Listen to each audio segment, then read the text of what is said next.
I'm a 15-year-old girl, homeless, unable to claim benefits, and with a substantial amount of trauma behind me to severely change my perception of life, people, and relationships. Life back then was all about trauma.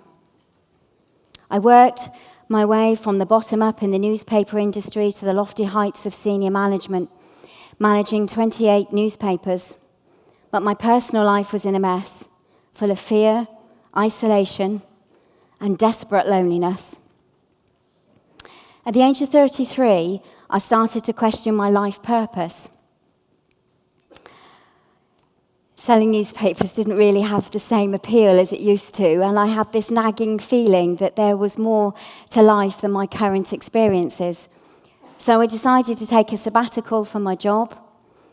I traveled to the Philippines to think about my future. When I got there, the first thing I did was read a newspaper, and I read stories of families who were living in broken down shanties. Small, dark, being bulldozed, demolished by bulldozers to make way for new roads. Well, I'd never seen a shanty before. I'd never seen a squatter area. I didn't know what they looked like, so I jumped in a taxi and I asked the taxi driver to take me to the worst squatter area that he knew. He wasn't keen. He said it wasn't safe for white women, so I promised that I'd stay in the taxi. But as soon as we got to the shanty area, I jumped out for a closer look because I couldn't believe what I was seeing. Families living in these dark, tiny shacks. They were no bigger than a small garden shed. There was no running water, no electricity, no sanitation. The walls were made of second-hand pieces of wood that were nailed together, and there were rusty sheets of corrugated metal that were put on top with an old car tire to make the roof. I felt sick in my stomach that families would actually call these places home. And I know this sounds really horrible, but our animals, they live in better living conditions than these families did. And in the distance, I could see two little boys. One of them was dragging a sack behind him, and the other had a hook in his hand. And I didn't know what they were doing, so I followed them, and I followed them up to a dirt track. Again, I couldn't believe what I was seeing because there were hundreds of children everywhere, some of them just as young as 2 years of age, and they were knee-deep in rubbish, foraging around, looking for pieces of plastic and metal to put in their sack. Their tiny bodies were bruised and cut and dirty, and the smell on this dump site was so putrid, I just wanted to gag. There was rotting food and hospital waste, and the abattoir, it had dumped a load of carcasses, and the air was thick with black smoke where they were burning charcoal and car tires. There was nothing dignified about this place, and yet this place was the place where I had my epiphany moment. This was the place where everything in my entire world changed. Because when I looked at these children, I realized that their entire lives were destined to be spent living and working in other people's trash. I realized that they were not able to change their own futures, and the hopelessness of that, well, it reminded me of how I used to feel when I was a child. Horrible things were happening to me, and I wasn't able to stop them, and it took me back to a really dark place, a time that I had tried to forget. My childhood was problematic, difficult. My sister and I had been separated by the courts, and we lived 8 years apart before the courts granted my mum custody back of my sister. I was well looked after, but the essential ingredients for a healthy, secure childhood were definitely missing. My father had one of the most explosive tempers. My mother was a nervous wreck. She was so emotionally unstable, she tried to commit suicide. And actually, so did I at the age of 12. When I was 15, my parents sat me down and they said to me, look, we don't want you living with us anymore. You know, we want you to either go into care, go to social services, or you can live with your aunt and uncle. They live in Cornwall. Well, of course, I wanted to live with my aunt and uncle because they were in Cornwall. I thought, wow, this is amazing. This is a fresh start. Just what I wanted. But 2 months after being there, my uncle raped me. So I found myself in Bournemouth, homeless and alone. But I was one of the lucky ones because I managed to get a job in a hotel as a live-in chambermaid, and that managed to save me from the horrors of living on the streets. But I was still haunted by my past. I threw myself into work, drugs, drink, anything to escape. And now, I am now in front of these children on this dump site, and I can see the despair in their faces. And really, all I want to do is put my hands in my pocket and give these kids all the money that I have and just tell them that I hope everything works out for them. I just wanted to run away. But I remembered the teacher who didn't report the bruises that she found on me, and the social workers who didn't believe my story, and the doctors that didn't treat my illnesses and my eating disorders, and eventually the policewoman who told me to run away because my uncle was going to rape me again. I was the professional now. I was the one who had the ability to help. And what kind of person would I be if I didn't help these children? I didn't want to be the same as the doctor, the social worker, the teacher, the policewoman. I could see the cry of help in their eyes. And so I decided that I would do everything I possibly could to try and give them a better future. I went back to England, and I decided that I'd build them a daycare centre, 60 children, from my own savings. And I started to study about why there were child labour issues in the Philippines and how I could run a charity. And I quickly realised that the daycare centre was never going to make that much difference to the children. I really needed to be able to give them an education and give them the tools and the resources they needed to change their own future. I shared this information with my sister, and she said she'd help me fundraise. And so with that, I went back to the Philippines. I sat down with the parents, and I said to them, what else would you like me to do for you? And they said, educate our children, don't let them live like us. And they directed me to this really old, dilapidated warehouse. It was filthy. We all went down, and we cleaned it, we painted it. I bought second-hand furniture and a big sign outside saying, teachers apply within. And that was the beginning of the school.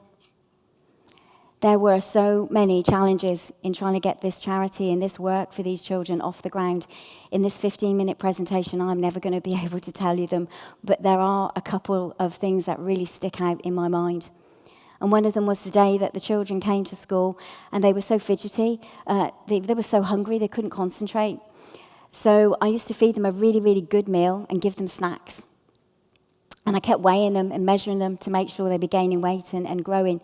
But they weren't. So I took them to the paediatrician. And as soon as the paediatrician found out where these children came from, the first thing he said to me was, oh my goodness, he goes, they're riddled with intestinal worms. He said, I'll give you a chocolate milk drink.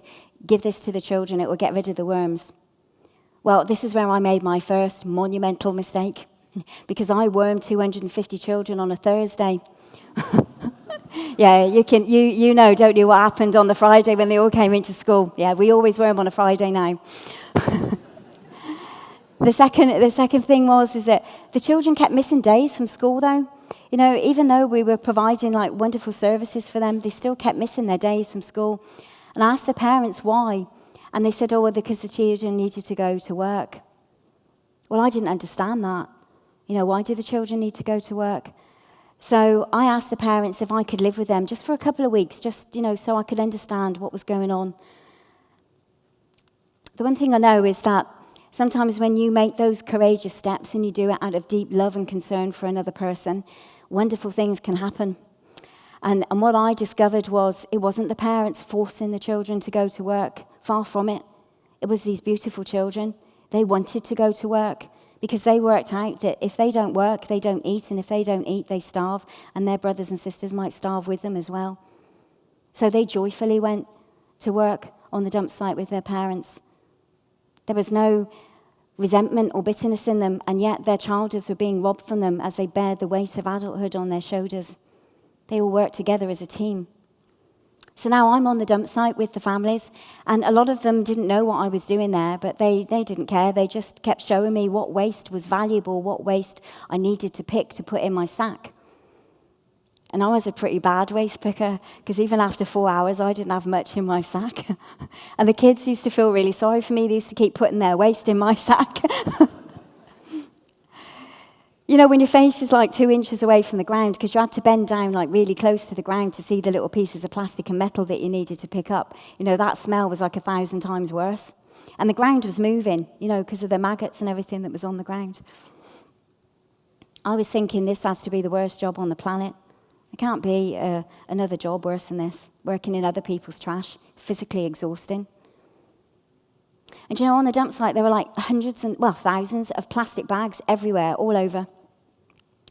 And everybody would be like jabbing their hooks in the plastic bags, and they'd be giving them a good shake, and there'd be like liquid coming out of them, but they were looking for little pieces of plastic or metal or anything glass that they could recycle. So I just copied them. And what I didn't realize is that as I was shaking these bags, this liquid actually was human waste.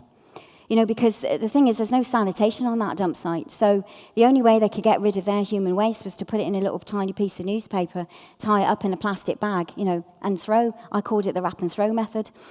And so as I'm busy, you know, shaking these bags, trying to copy them, you know, I'm just getting covered in excrement the same as they were. All I wanted at the end of the day was like a hot bath, you know, just desperate for that. And I think the mothers, they knew that, so they came and they gave me this bowl of water. It was about 4 inches of water, cold water in it, and a tiny, tiny piece of soap about the size of a 10-pence piece. And I'm concentrating so hard because I'm really scrubbing because I just want to get all this, you know, all this excrement and everything and the smells off me. And I wasn't really looking at what was going on around me. But, you know, just for a second, I looked up. And when I looked up, there was about 300 Filipinos all stood around me, watching me take this bath on the dump site. I suppose they weren't used to seeing white women do that.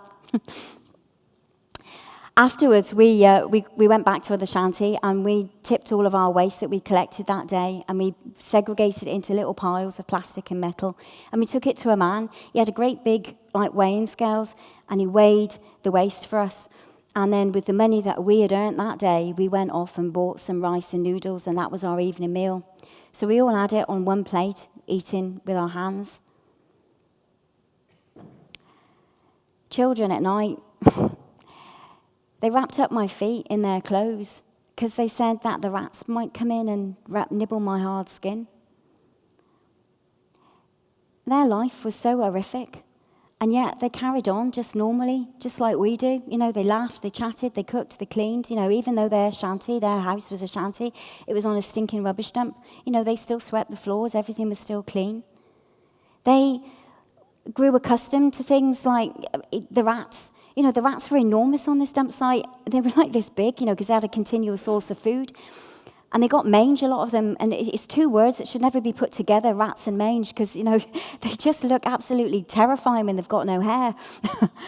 and the insects, there's so many insects. Spiders as big as your hands, cockroaches, when they are fully grown, they grow wings, they fly everywhere. And they all had, like, skin diseases, you know, and all loads of sickness, diarrhea, sicknesses, and just so much suffering going on. But they just carried on with a smile on their faces, and this was their life. Just like we would do, we just flick the kettle, have a cup of tea. It was just all normal to them. So everything they own it really lightly, you know, because there's so many typhoons. And, you know, fire, you know, when you're cooking off charcoal, a spark can hit the wood, and if it's not attended to, every house, every shanty will just burn down. So they own everything very, very lightly. And I'm asking them, how do they manage, you know, with all this stress, how do they manage? And they sat me down and they said to me, you know what, Jane, it's like this. You know, sometimes bad things happen, and sometimes good things happen. Nothing ever lasts. Good times come, bad times come. But there's only one thing that we can ever depend on, and that's the love that we have in our hearts for our family, for each other. Wow, it just blew me away. You know, because that was a new concept for me. And what I realized is whatever bad things they were going through, because they didn't seem to hold any bitterness or resentment for any of these things, I realized that I also could let go of those emotions that bound me to my past, that made me feel inadequate, that made me feel less of a person. I could let them go. They taught me so much just by being who they were. Their lives made such a difference to me. And as I spent more time with them, I started to learn other things. that weren't so nice. When the mothers and sometimes the teenage girls, when they need money for medicines and they need to get that money quickly, the only way to get it is to go and sell their bodies on the street for a few pence. Sometimes the pimps and the paedophiles, and there seem to be quite a few of them, would come onto the dump site and steal the children that were unsupervised, and the parents had no idea where they'd gone. Nearly every baby that was born severely malnourished, and so many of them die. And talking of death, nearly every single person on that dump site had lost a brother or a sister or a parent. Death was something that was so normal. It was an everyday occurrence. I could feel their pain when they told me these stories. They opened up their souls to me, and I could feel that pain. And what it did is it changed my heart for them so much, because I then became absolutely feeling so protective towards them. I didn't want them to have any more suffering, because no person, no family, nobody should have to endure what they endure and what they continue to endure.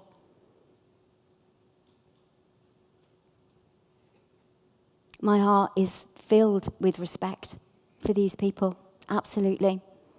The world sometimes looks upon them as just poor people, and they don't really amount to anything, and they make judgments on them, and they make decisions that affect their lives, that hurt them.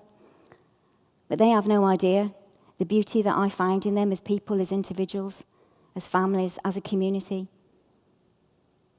They changed not only my life, but they changed my sister's too, because she gave up a really well-paid job to stand by my side. And together we decided that we would try and do whatever it took to try and create a pathway out of poverty for these families. So we built a school. We built an enormous school made out of recycled shipping container vans. It turned out to be the world's first, but it was large enough to end child labour on that dump site. We've educated in over 16,000 children, provided different skills training for families so they have different alternatives to supplement their income. And our health programs, they've helped nearly over 100,000 people at least. So many lives have been saved through those programs. And one of the really, really fun things that we did is we went onto the dump site and we found recycled bits of plastic and recycled glossy magazines, and we started to make them into products. We taught the families how to make beads from glossy magazines and things from toothpaste tubes, and we took the ring pulls from Coke cans, soda cans, and we made them into beautiful bags and clothes and jewelry, and we showed them that there was other things they could do with trash other than just collecting it and selling it for a few pesos a kilo. It's provided sustainable work for thousands of people. And we've taken this concept as well, and we've not just done that here, but we've also done it in other countries on other dump sites, and we're expanding that program. I feel so privileged to be in the position I've been. I feel like I owe them my life. I feel that my happiness has been owed to those families. And so many people that has partnered with us, I think, have felt the same. I have no idea how to end this talk.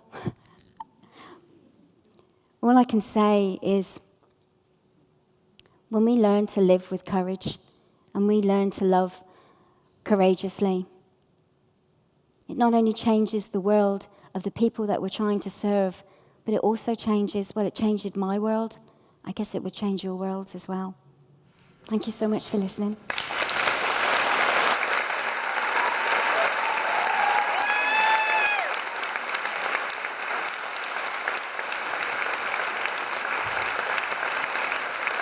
Told you.